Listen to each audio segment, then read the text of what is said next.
नमस्कार साथियों, RPM bridge में आप सभी का स्वागत है। चलिए बायोलॉजी की एक नई श्रृंखला के साथ पार्ट 2 में आप सभी लोग जल्दी से जुड़ जाइए और आरपीएम ब्रिज चैनल को आप सभी लोगों को सब्सक्राइब करना है, वीडियो को लाइक और शेयर करना है, अपने दोस्तों को भी चैनल सब्सक्राइब करने के लिए बोलना है। आरपीएम ब्रिज आपको सर्च करना है और चैनल को सब्सक्राइब करना है और साथ में बेल आइकन को भी प्रेस करना है, जिससे कि कोई भी वीडियो अपलोड होते ही सबसे पहले आपके पास नोटिफिकेशन प्राप्त हो सके।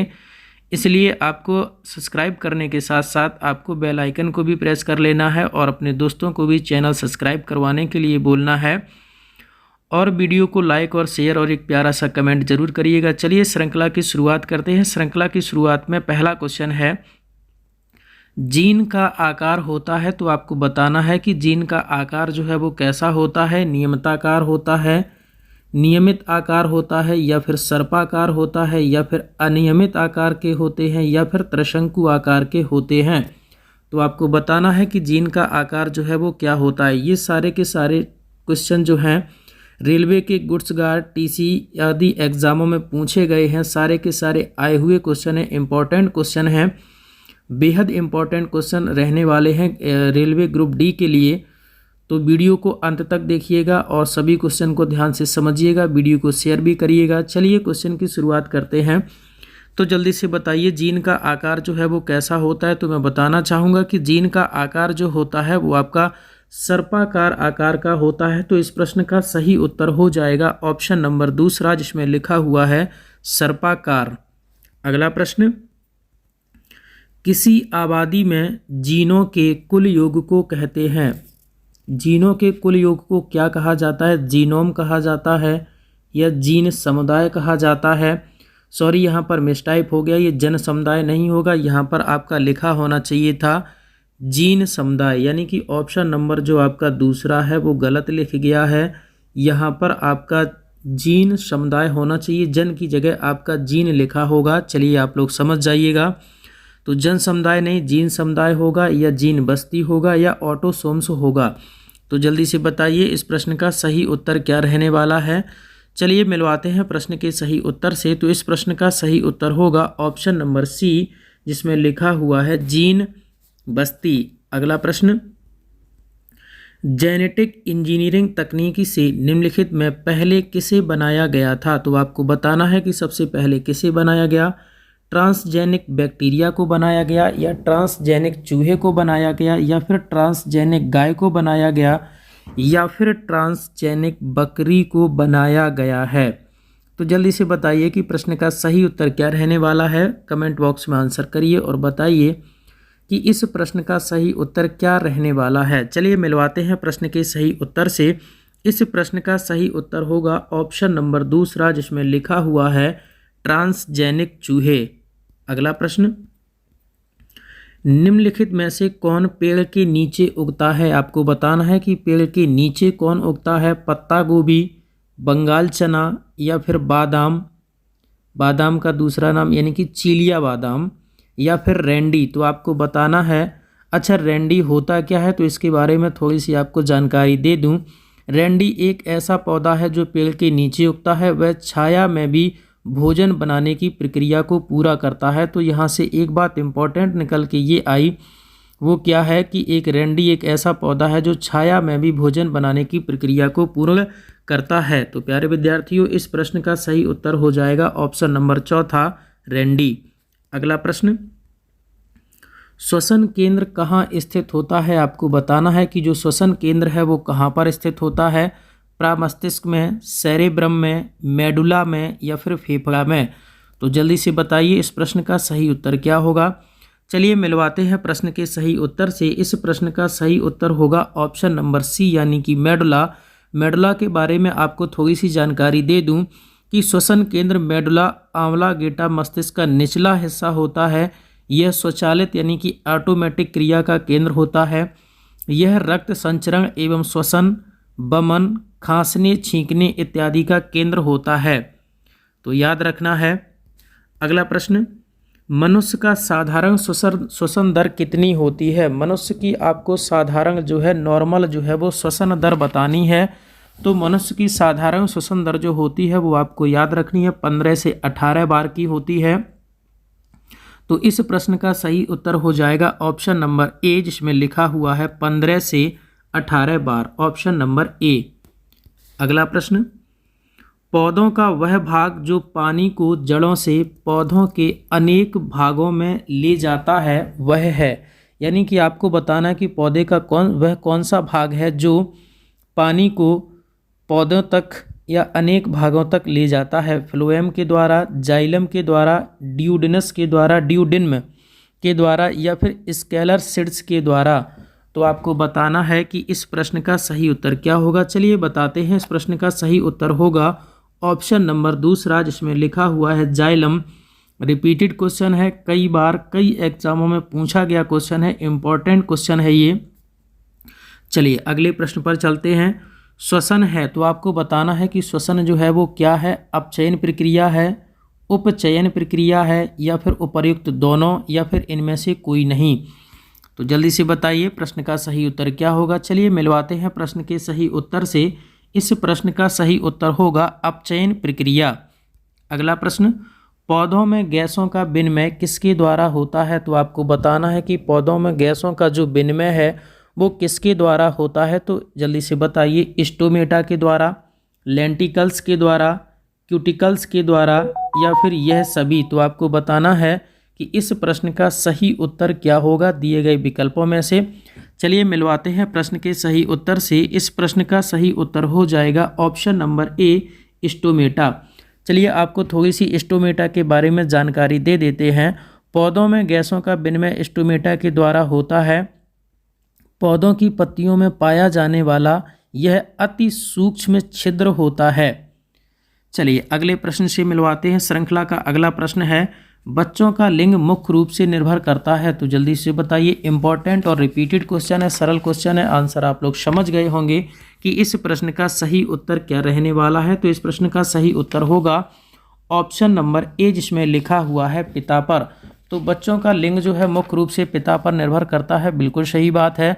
और बच्चों को लिंग का मुख्य रूप से पिता के बाई क्रोमोसोम पर निर्भर करता है। ये चीज़ भी आपको याद रखनी है। कौन से क्रोमोसोम, एक्स नहीं, वाई क्रोमोसोम पर निर्भर करता है।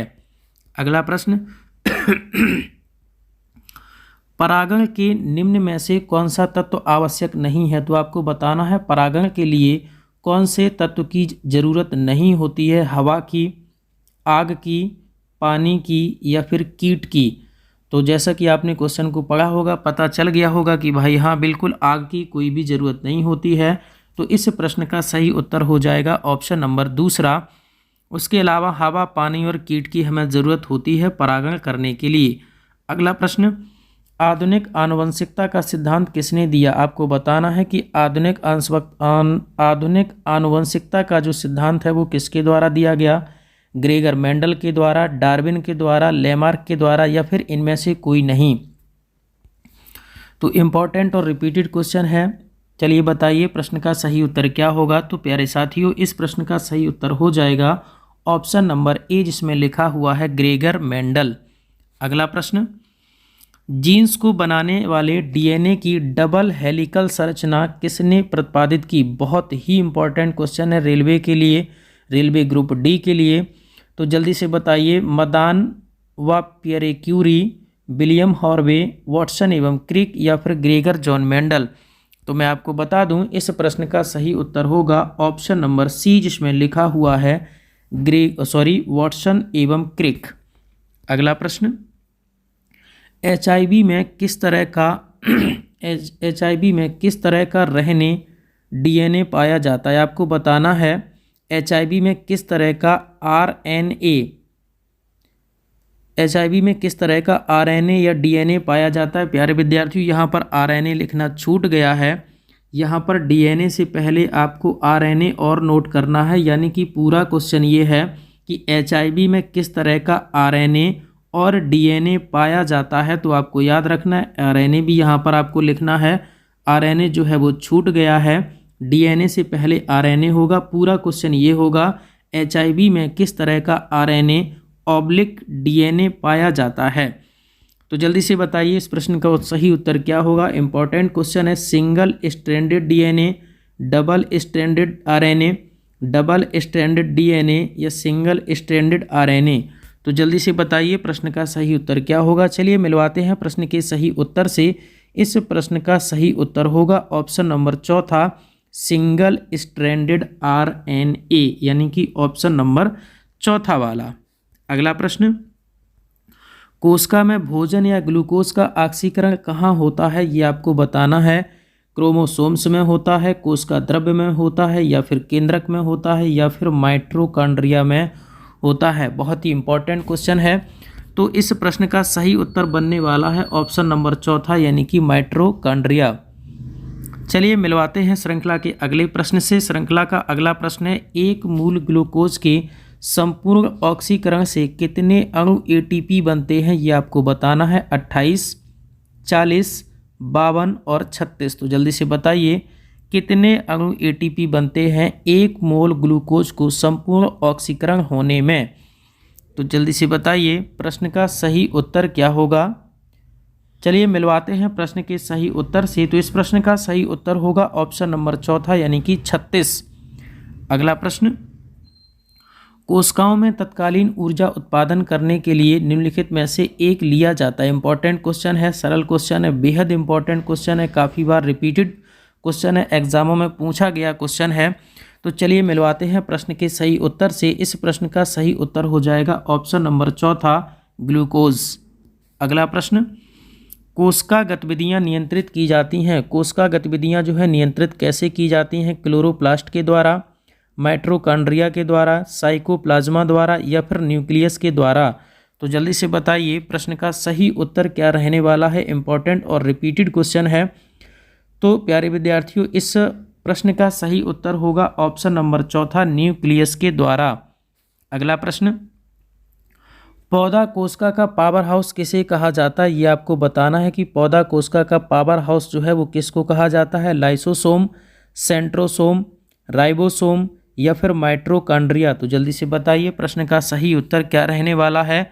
एक आवश्यक सूचना कि जो भी लोग हमारे चैनल पर नए हैं, एक बार चैनल को सब्सक्राइब जरूर करें और साथ में बेल आइकन को जरूर प्रेस करें। चैनल का नाम है आरपीएम ब्रिज। तो चैनल को सब्सक्राइब करना है, बेल आइकन भी प्रेस करना है और अपने साथियों और दोस्तों के साथ वीडियो शेयर करना है। लाइक और शेयर और एक प्यारा सा कमेंट, और चैनल को सब्सक्राइब और बेल आइकन को प्रेस जरूर करना है। चलिए मिलवाते हैं प्रश्न के सही उत्तर से। इस प्रश्न का सही उत्तर हो जाएगा ऑप्शन नंबर चौथा, जिसमें लिखा हुआ है माइटोकॉन्ड्रिया। माइटोकॉन्ड्रिया को पौधा कोशिका का पावर हाउस कहा जाता है।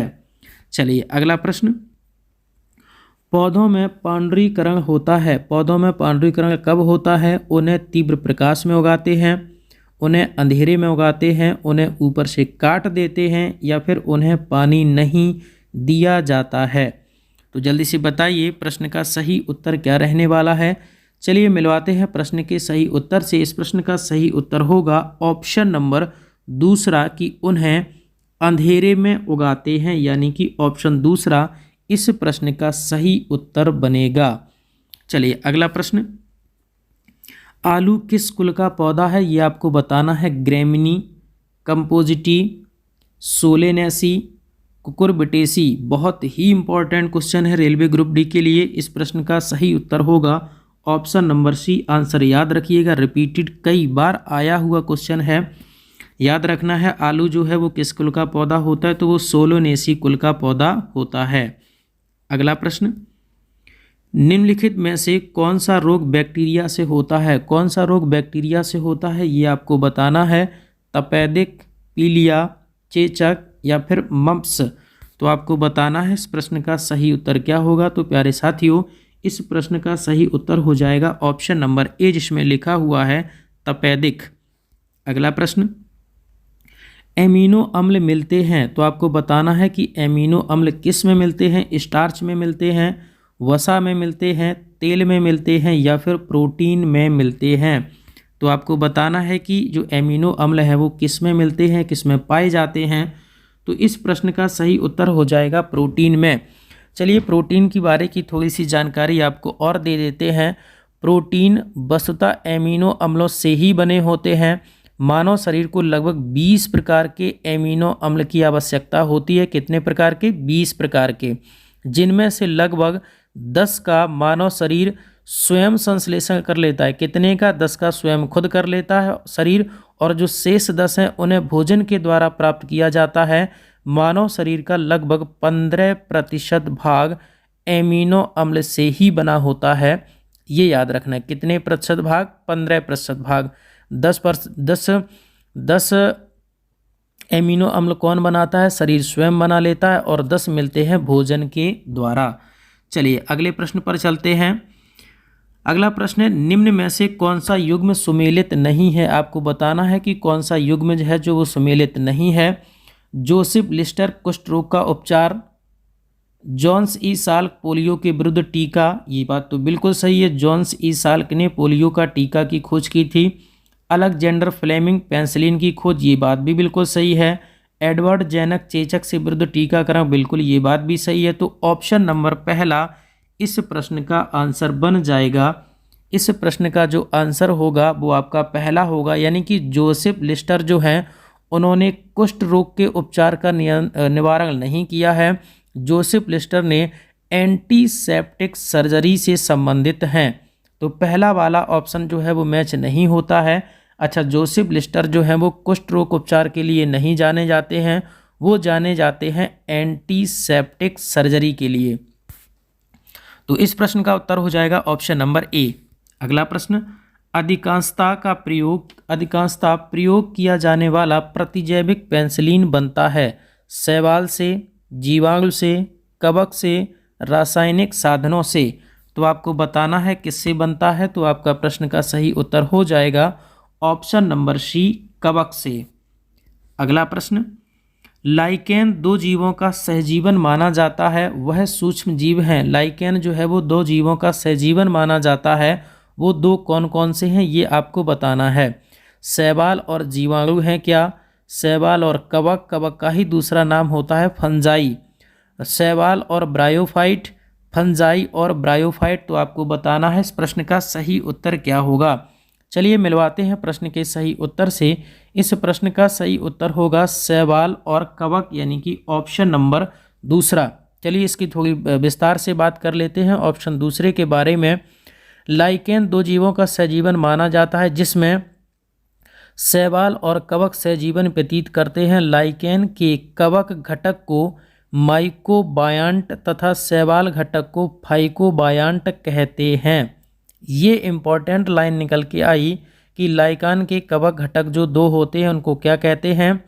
एक को कहते हैं माइकोबायंट तथा शैवाल को कहते हैं फाइकोबायंट। अगला प्रश्न, निम्न में से कौन सा रोग जीवाणु के कारण होता है? आपको बताना है कि जीवाणु से कौन सा रोग होता है। चेचक, पेचिस, इन्फ्लुएंजा या फिर हैजा।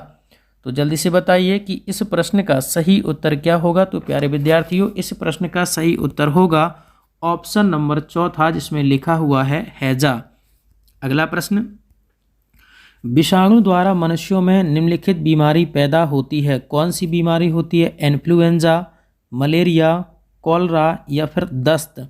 तो आपको बताना है इस प्रश्न का सही उत्तर क्या होगा। चलिए मिलवाते हैं इस प्रश्न के सही उत्तर से। तो इस प्रश्न का सही उत्तर हो जाएगा इन्फ्लुएंजा। अगला प्रश्न, निम्न के द्वारा दूध खट्टा किया जाता है। दूध खट्टा किसके द्वारा किया जाता है? प्रोटोजोआ के द्वारा, बैक्टीरिया के द्वारा, वायरस के द्वारा या फिर निमेटोड के द्वारा। इंपॉर्टेंट क्वेश्चन है, तो जल्दी से बताइएगा प्रश्न का सही उत्तर क्या होगा। रिपीटेड क्वेश्चन है, रेलवे ग्रुप डी में कई बार पूछा गया है ये क्वेश्चन। चलिए तो मिलवाते हैं प्रश्न के सही उत्तर से। इस प्रश्न का सही उत्तर हो जाएगा बैक्टीरिया। अगला प्रश्न, दूध से दही जमता है कवक के द्वारा, नीले शैवाल के द्वारा, बैक्टीरिया के द्वारा या फिर हरित कवक के द्वारा। तो जल्दी से बताइए प्रश्न का सही उत्तर क्या होगा दिए गए विकल्पों में से। चलिए मिलवाते हैं प्रश्न के सही उत्तर से। इस प्रश्न का सही उत्तर हो जाएगा ऑप्शन नंबर सी, बैक्टीरिया के द्वारा। चलिए आज की श्रृंखला में बायोलॉजी के सेकंड पार्ट में इतना ही। मिलते हैं कल एक नई वीडियो के साथ।